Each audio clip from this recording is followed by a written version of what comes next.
بسم الله الرحمن الرحيم. يا ايها الذين امنوا اذا جاءكم فاسق بنبأ فتبينوا ان تصيبوا قوما بجهاله فتصبحوا على ما فعلتم نادمين. صدق الله العظيم. الاخ اسامه ومجموعه ورثه محمد علام، عطيه محمد ناصر، استاذ عطيه والاستاذ واحد، دول جابوا 4 اعلامات وراثه. اعلام بتاع محمود ابن زكيه محمد احمد علام، واحنا كنا محتاجينه فعلا واستلمناه منه. محمود عوض محمد، مش كده؟ محمد. ايوه فندم. وجابوا اعلام وراثه تاني احنا محتاجينه، بتاع صلاح عبد الفتاح ستين. ثواني لما اقراه، بتاع المرحوم صلاح محمد عبد الفتاح 60 اللي انت بتقول عليه. في اعلامين جابوهم هم موجودين، سلمته لهم تاني. محمد علام وزكيه محمد علام، تبين ان هم موجودين. انا اعتقدت، اتفضل الاعلاميين دول الزياده عندي موجودين. اعتقدت ان هم جابوا محمد احمد علام الكبير، الجد الاكبر اللي هو ده، قرب الشجر قرب الشجر. هم ما غلطوش، هو التبس عليه الامر. احنا عاوزين محمد احمد علام الكبير، ابو محمد علام. باذن الله. هذه الحكايه، ركزوا في الحكايه دي. واللي جد اللي بعده اللي يوصلك بحسيبه او حفيظه او عمر مصطفى.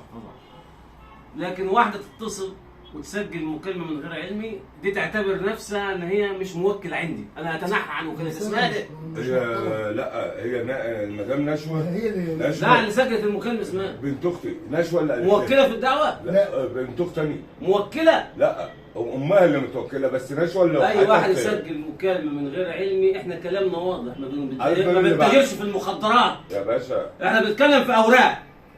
كلامي هنا زي مع اي حد في اي حته، لان الحق واضح. دي قضيتك انت، هات اعلام وراثه جدك الكبير وخلصنا. لكن نقعد نبلبل ونتهم ده ونتهم ده.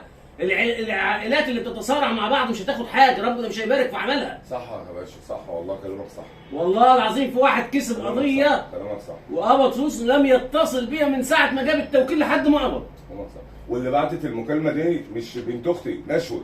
مش ما تجيبش سيره حد يا استاذ. معلش، هي لا ما تجيبش سيره حد. لا اللي بعتت. مش عايز اي كلام في الامر الا بالمستندات. انتهى الامر. اي كلام وبلبله مرفوض. انا ما عنديش وقت للبلبله والكلام الفاضي. احنا عاوزين نشتغل. ورانا الاف القضايا غير الاوقاف كمان.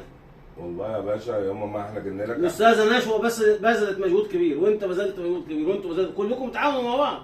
مش المصلحه واحده. مش عايزانا نيجي عند حضرتك. لا، اي موكل ليه الحق ان يجي منه. ما تروحوش للمحامي. لا ما انا قلت لك ما تتكلمش على ذلك. مش قصدي. لا اي واحد وكلني من حقه ان يجي يقابلني ويعرف ايه اللي حصل في القضيه، ده حقه عليا.